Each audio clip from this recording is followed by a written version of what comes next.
To get a census of the interviewees, what country did you, your parents, and or your grandparents originate? Why did they come to the U.S.? Well, my grandparents, both sets originated from Hyderabad, which is a state in southern India. And so it's known for its predominantly Muslim population as well as a high Hindu population as well. So they immigrated to America in 1966. My paternal grandfather came because he wanted to attend his residency here. He did his medical school in Pakistan.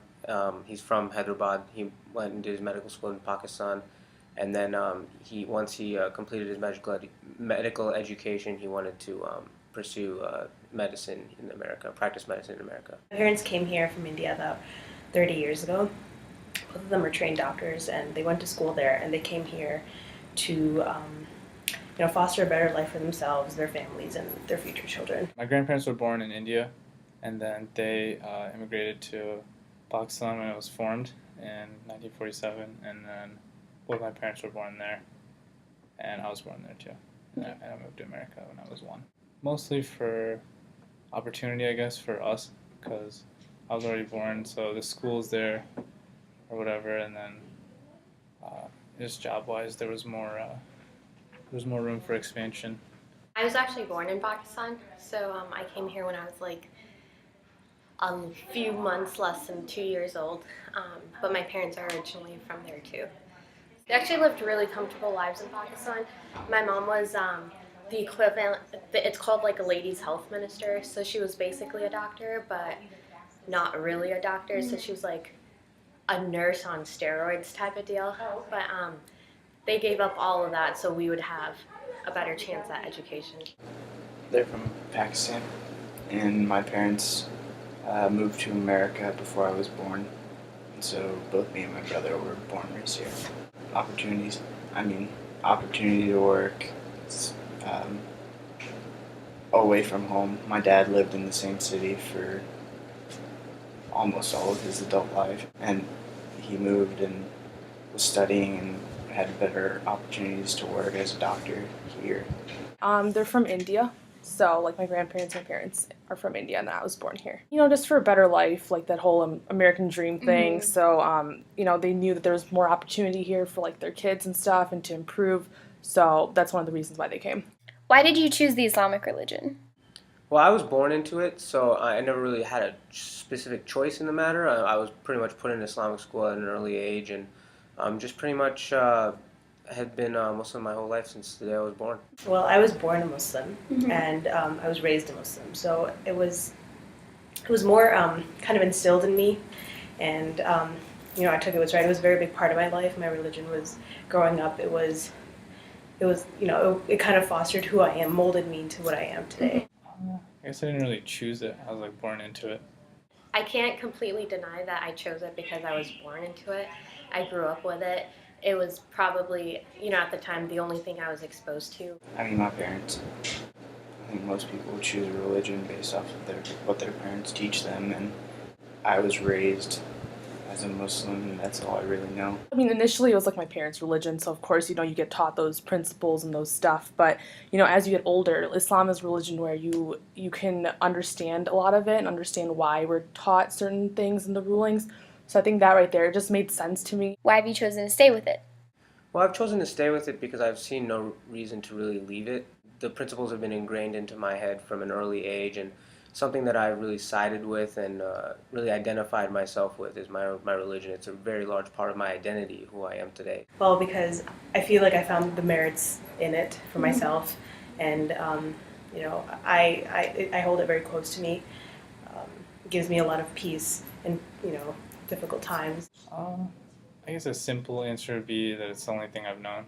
Definitely, like, everyone goes through like a questioning phase, kind of, where you're like, is really like the right choice? I'm sure it's the same with like all the religions too, mm-hmm. But it seems to be the most true to human nature, I guess. Islam just always seemed the right choice for me. It's incorporated into every aspect of your life, every day. So I think of it more as a way of life than just, a simple religion. It makes the most sense to me. It teaches the same basic things that every other religion does. I was raised learning the specifics in it, so I know it better than any other religion. It's a very humble and respecting religion. I felt like there really wasn't any other religion that really intrigued me as to like being different than Islam or being, something I would switch to. So I kind of just stayed with Islam for that reason. Can you give me a gist of the Islamic religion? It's basically a monotheistic religion. It's centered around what's known as the 5 pillars of Islam. So the first one is what's called the Shahada, and what that is a person's true intent from the heart, making the statement that they bear witness in the existence of one God and that the Prophet Muhammad, peace be upon him, is his last messenger and his slave. The second pillar is to pray 5 times a day, and that consists of worshiping and just your personal connection time with God in that time. The third pillar would be charity. Every Muslim is required to donate part of his saved income towards the benefit of the poor. And the fourth pillar is fasting. We have the holy month of Ramadan is coming up, so every Muslim is expected to fast all 30 days as long as he is or she is healthy enough and able to. And the last and final pillar is the pilgrimage of Hajj, which is every Muslim who's financially able and physically able to is mandated to make the pilgrimage in Mecca, where we engage in various traditions and pre-dictated steps. Basically, it's a pilgrimage that all Muslims are expected to take. We believe in one God, which is Allah.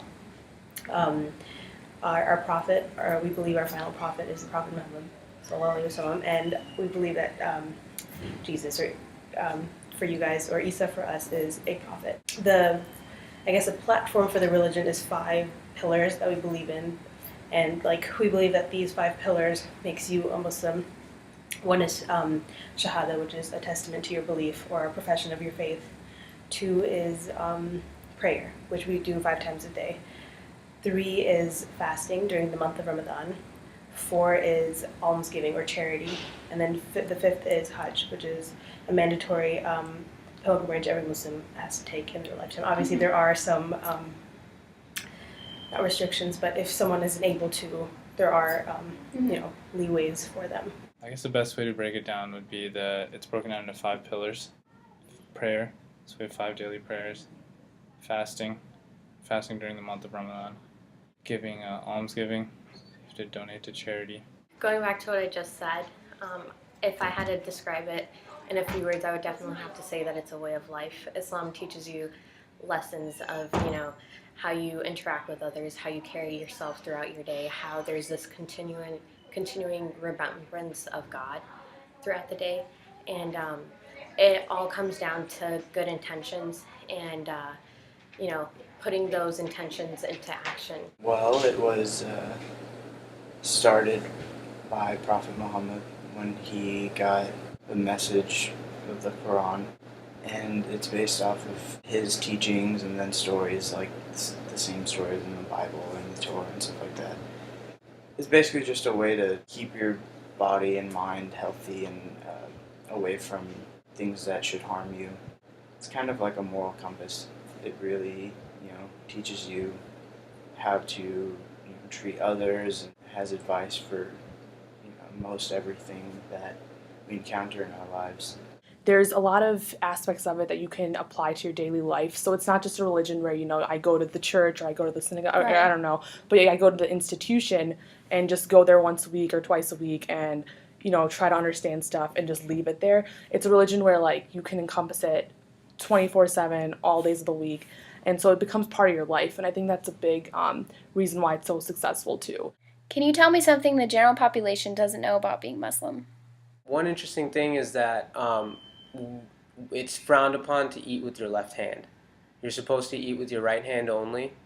You're also encouraged to enter rooms with your right foot and leave with your left foot, with the exception of the bathroom, where it's actually reversed, where you enter the bathroom with your left foot and you exit with your right foot. So I don't think a lot of people know that. I feel like there's a lot of things people don't know. Unfortunately, I feel like it's one religion that people don't understand very well. I think overall, it's a pretty unknown, sort of mysterious type of religion that people just don't know about. The word most commonly associated with Islam, I guess now in the media, Fox News, CNN, is like jihad. The word jihad actually means, to us at least, is like an internal struggle. I go through jihad every day, waking up and like trying to pray while also going to school, studying.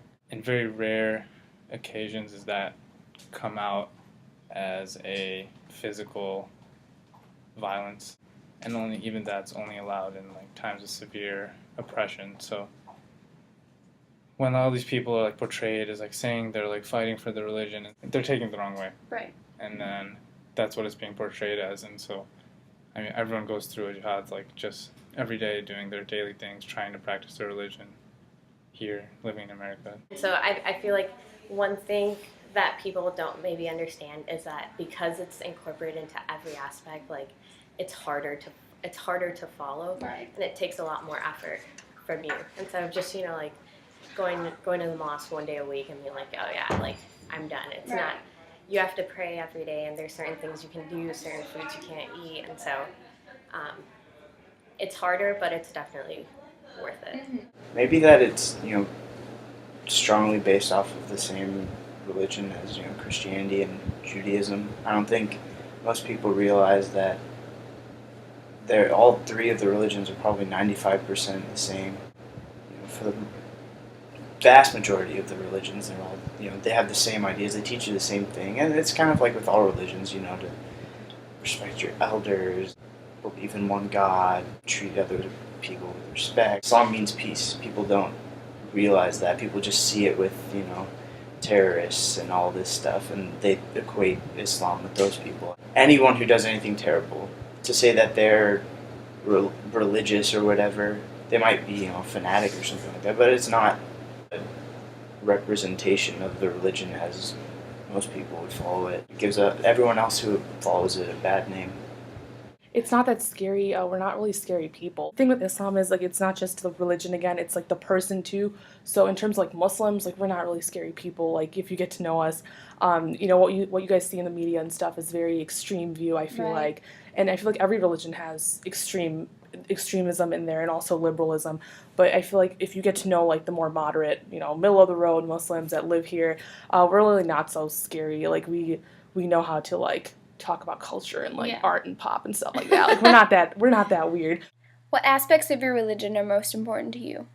The difference between Islam and a lot of other religions is that not a lot is left up to you. A lot of it is black or white. It's allowed or it's not allowed in the religion. So I think what's most important to me about the religion is that it doesn't leave a lot of room for gray area. You know whether something is prohibited and you should stay away from it, or you know whether something is allowed and you are allowed to participate in it. And that includes a wide range of activities, and ultimately the religion does account for pretty much every single issue that one might face. There are different like schools of thought, but the general consensus is that if you follow the Islamic laws that are passed by those that are more knowledgeable than you, and those laws are based strictly off the Quran, the Holy Quran, and what's called the Sunnah, which is the actions of the Prophet Muhammad.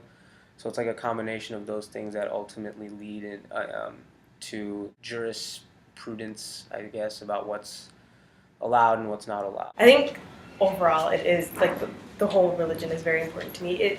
It made me who I am today. I think I very much believe that my faith makes me who I am.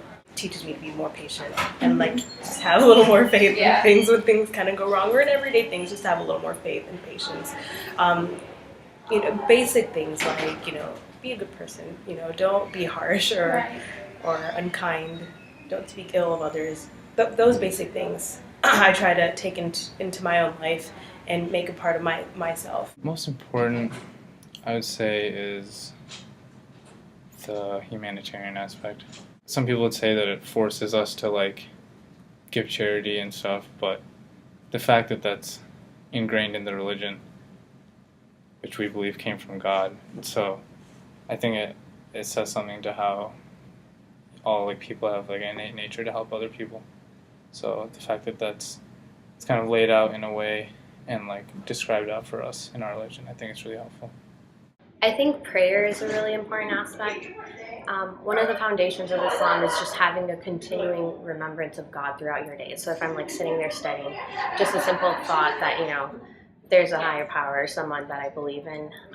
It's emphasized a lot that throughout your daily actions, you always have this idea in the back of your head, or just say God's name continuously. So it kind of disciplines your day as well, but it gives you that reminder constantly that you are Muslim, you believe in a God, and you have to take time out from your worldly life to spend 5 minutes and just converse. It's about being humble and remembering where you've come from and respecting parents and the people around you. And that, I mean, I found that to be so helpful throughout life, just respecting, teachers, for example. Like, they'll always be there to help you if you can. Like, friends, same thing. I mean, it's very simple stuff, but it's stuff that you really should, live your life by, and that's what it, it asks you to do. I think a big part of the religion is also finding balance between, this life that we live here and, the holy, trying to get to heaven kind of life. Like, always praying or, reading the Quran or whatever it is that you have to do. It's important to find a balance where you're not solely doing, praying 24/7, or you're not, never praying at all. You need to find a balance, whatever that balance is for you. It has a guideline. It has a strong guideline. It tells you what you should do. But I think it stresses some kind of balance in all of your life. We do daily prayers, so that's a big thing. We fast. We do a month's worth of fast every year, and that's really good because it brings you back to what the core principles of Islam is. And in terms of fasting, it's to appreciate what you don't or what people don't have. So in terms of people that do not have food or do not have the food and water is what you abstain from for the whole day. So it just gives you appreciation of those resources that we take so for granted. Just other aspects of it, everything you can incorporate to your daily life. And I don't know if I've already emphasized this a lot, but it's a big part of the religion. The fact that I can live it, I think that's a really big thing for me. So it's a very livable religion, I guess, even if I don't even know if that's a term. What other cultural aspects are influenced by your religion choice? Something that Islam specifically prohibits is premarital boy-girl sexual relations. So in my life specifically, I know that culturally it's frowned upon for me to be have a girlfriend or even be alone with a girl in an intimate setting. Definitely frowned upon. Islam is 100% under the notion that a boy and a girl, a man and a woman, should remain as separate as they can be until marriage, really. So that's really guided my life in the sense that I've never had a girlfriend, or I've never really been intimate with a girl. And a lot of my friends, it's the same for them. And so culturally, it'd be frowned upon for me to have a girlfriend, and that's not something that I would want. Many aspects of the religion are just, they make me who I am. For instance, I wear the headscarf. That's part of my faith. I have certain restrictions, certain obligations that I have to do. They're part of my faith. Certain things, obligations I have to do, which again are part of my faith. For example, prayer. If I'm sitting and studying and it's time for prayer, I have to get up and go study and pray, and then come back to my study. It very much gives me a structure, and mold me, and it gives me kind of a solid, very, very solid base. Islam's supposed to be more than just a religion that we practice on one day of the week or something. Friday we have prayers. It's supposed to be, it's kind of hammered into us in Sunday school and stuff, that it's a way of life, not just religion. So I guess it influences almost everything we do, from food. We're limited to certain types of food. We can't eat pork. We have to, all of our meat has to be halal. And the closest way to describe that, I guess, would be it's our version of kosher meat. It has to be slaughtered in the name of God in a certain way. Supposed to keep guy and girl interactions limited, just because of what it can lead to in the future. So to avoid any problems, and then obviously drinking, smoking, and stuff are explicitly banned. Being in college, even though we're a dry campus and stuff, there's always drinking and stuff. So I think that's one thing. In high school, I didn't have to deal with it as much, but definitely starting college and as we go forward through grad school and stuff, everyone's like, oh yeah, happy hour after clinic, or like, you know, there's always alcohol, even at like conferences or venues or any type of banquets. Another cultural thing is because I wear hijab, I I have limited contact with the opposite gender. So like I don't like shaking hands. Right. And sometimes like if one of our friends will put their hands up for a high five in front of everyone, I'm not gonna just like leave them hanging there. Mm-hmm. So, you know, in a situation like that, I just use my best judgment. I don't drink. I don't eat pork. We are supposed to pray 5 times a day, do the 5 pillars, all that stuff. So that's, you know, it's a religious thing, but it makes it different from going to, you know, for Christians, it's all going to mass on Sunday or something like that. We're supposed to pray 5 times a day. A pretty big difference. Since I'm from India, so I have a lot of like Indian food that like we eat and stuff. So in terms of like Islamic things with that, it's like they go in hand, but of course different regions that follow Islam have different foods, different cultures, etc. So we have adopted like what the Indian culture is and then brought it to America type thing. And in terms of like gender roles, I don't know, people think women are impressed in Islam, but I think it's the complete opposite, at least for me, in terms of like wearing hijab and stuff, which is like the headscarf. It's definitely more liberating than it would be restricting, in my opinion. And for the most part, the women choose to wear it, so that right there shows you that it's something that there's a reason why so many women choose to wear a hijab. Like it just gives them freedoms that they wouldn't necessarily feel comfortable having otherwise. So I think that in terms of like the religion and gender roles, like the hijab is a big part of our religion that provides women the freedom and the protection that I think they need as women versus Right. males. Do you think it's harder to be a Muslim in the U.S. than, say, where your family originates? Why or why not? Yeah, I definitely think it is harder in the United States because in the United States you have a very westernized, obviously, culture, more liberal than what our religion is used to and what we're used to as Muslims. That could be whether it deals with male-female interaction, whether it's deals with consumption of alcohol and drugs and things like that. So prevalent in today's society, but if you go back to a predominantly Muslim country, you wouldn't really see those kind of things. So it's a lot harder for us as Muslims to sort of resist those temptations because the expectations placed on you are still the same regardless of where you're living. Right. But at the same time, it's always something to keep in mind that, yeah, we may have a little bit more difficult situation than our family members back home, but we're still expected to follow the facets of the religion. Yeah, I think definitely to an extent it is a little harder. From where my family originates, it's one of the bigger religions in the country. So they're established, they're comfortable there. I would say here, yeah, I was born and raised here. I'm comfortable here, but I can definitely see that it is harder to adapt yourself into it. There's a lot of things around you, people around you. There's distractions. For the most part, I've been lucky and I've had very good people around me, but I feel like a lot of times people aren't very welcoming of it and they're not very more so they're not, it's just a lack of understanding. So it's a little harder for people to accept something so different. Harder, yeah, harder to practice, but I would say that it makes you a better Muslim because there it's so easy just to fall into like a norm where you just like fall into a routine. Maybe you're praying and like all that stuff, but there's no struggle, so it doesn't cause you to kind of expand your ideas and force you to think about your own religion there because it's like everyone else is doing it there. Right. So it's just it's something you can fall into there versus here you always have other people asking you questions, always like you kind of have to stay on top of your game here versus like there where it can kind of easy to fall off.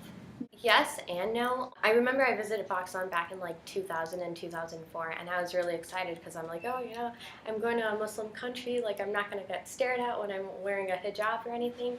But because of that whole culture-religion overlap, their sense of religion is very different from our sense of religion. Because here we don't have such, a very strict cultural sense here in terms of like adhering to our Pakistani side of the culture. So it lets us act on religion. I was there for 2.5 months and not once did any of the women in the house go to the mosque. Like the men would go to the mosque throughout the day, but like the women just never went. Whereas in the States, my family would go to the mosque at least a couple times a week as a family, like Right. not just the men just went. It's not easier, but we more easily practice religion because it's clear cut for us and separated from culture. You know, it has its challenges.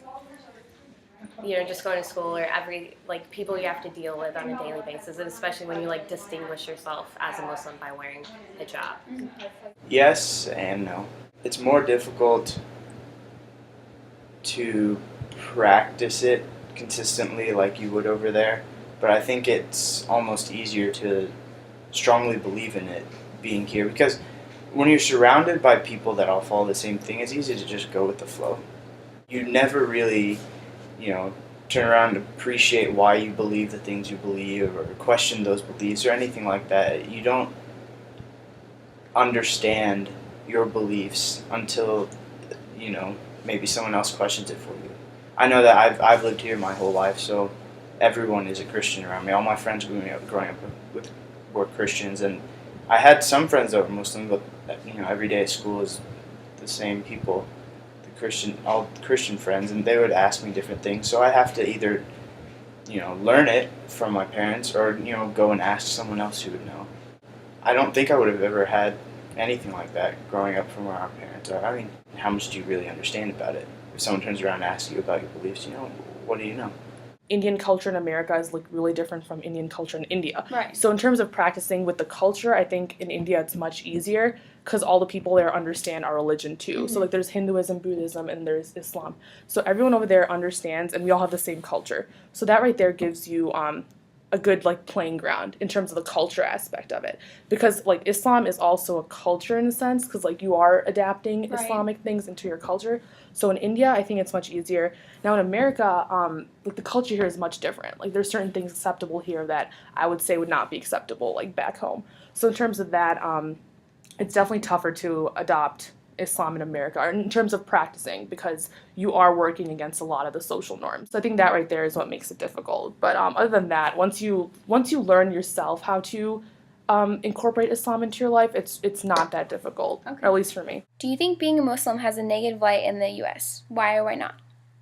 I think it has, in light of ever since 9/11, I think was a turning point for those of my religion.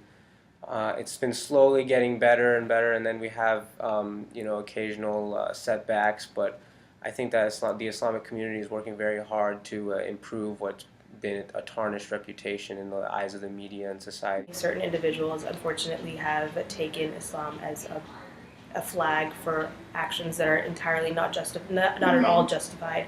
People don't understand those actions they do are strictly they're some of the highest things that are prohibited, very strictly prohibited in Islam, and people take that as a flag and Islam as a flag and do certain actions, and because of that, I feel like that adds more negativity, gives more negative light to the religion. So if anyone's willing to look into it and not take everything at face value, I think they realize that it doesn't have a negative connotation. But I guess the vast majority maybe don't do that. Maybe don't look past the flashy news reports and stuff. So that's what they take it as. Any type of people always have a few bad seeds. I feel like it does have a negative light, but because Islam has been such a popular topic in the media and stuff that's going on, more people have been willing to learn about it. So now it's more curiosity instead of just this sense of negativity. Right. Because people don't know, they want to learn about it instead of just being like, oh, well, aren't you guys the people that did that? Like, oh, those are your, like, it's you people type of deal, versus now people are more willing to learn and ask questions. For the most part, like, I've had people be like, oh my God, like, your scarf is so pretty, like, why do you wear that? Or, wait, are you Muslim? Like, and I appreciate that more than having to deal with a few bad people once in a while. Of course, it has a negative light. The media has a spin on everything and has portrayed us very poorly for the past decade or so, since the 9/11. I'm from a affluent place in Kansas, and there's still so many rednecks, so many people who don't know anything. And You hear some stupid stuff from people sometimes, but I mean, you get used to it. It's just like anything else. They're portrayed poorly. There aren't enough big, famous figures that are Muslim in the U.S. that could try to alter that. So I think people who really just follow the media and don't have their own experiences with Muslims, they'll have a negative view of Islam just because what they're seeing is, again, all the extremism, all the terrorism, etc. But I feel like a lot of people that have gotten to know, like they have Muslim friends or they like know more about the religion, have researched it, they'll learn to see that it's really not that much different than any of the other religions, nor does it like promote violence or promote things that they see on the media. So I think once you get past those initial stereotypes, then you're fine. How can we, as an American society, change the views surrounding the Islamic religion? The best way that we can improve upon that is by focusing on improving ourselves individually. Everyone representing the religion in a positive manner through their own daily actions, and through that manner, we can truly expose how wonderful and beautiful our religion is and how peaceful we are as people. I think that has to go both ways. Yeah. One, I feel like Muslims have to do their part in educating the general public. You know, this is not what we're like, and I know for a fact that people they do it more and more. It is in our hands to let people know that no, this is not what we're like. This is what Islam is about. This is what our faith is about. The other way that people need to not be uneducated about it. They can be ignorant about it, and I don't like to use that word, but they can't be ignorant about it. They need to learn about it and educate themselves about the religion. That this is not what it's about. This is not, it's not a religion of terror, if you will. It's not some oppressive religion at all. So There's substantial Muslim communities in America now. Almost every major city has at least one, like big mosque. Most of them have numerous. I think it has to come from them, where they have to be active and not just isolate themselves to practice their own religion and everything, which is fine, but really go out and like practice what's in our own religion, which is like helping your neighbors, like improving your community, Muslim or not Muslim. I think that's probably the best way to kind of help improve the perception of Muslims in America. Us actually becoming part of like American society versus just living here and isolating ourselves in our own communities. Media is definitely a big thing. I think a lot of it is just educating the people, and I feel like it's not just it is American society, but also the Muslim Americans that are part of that American society that have to play a more active role in going out and educating their neighbors. I think the best way to get rid of misconceptions or any ideas of negativity or anything like that is through dialogue. And I've learned that the best way people learn is through friendships. There needs to be a partnership between American society and the Muslim Americans living here. Because if the Muslim Americans just keep to themselves, that won't do anything and won't educate the people around them. Talking. It would help if the media would do something different about it. Maybe not call all Muslims terrorists every single time they're on news. My dad started talking to like some of his friends at work, for example. They invited him to like their church group, and he talked to them because they didn't know. They're like, we want to learn about it. And I think that kind of thing is amazing. People should try to do that. But Muslims have their place. They can only go out of their way and help other people and try to teach them if they are willing, because people have their own views and they're going to be stubborn about it. No one's going to ever change if they don't have that internal willingness. People have to be willing to, listen before these conversations can start happening.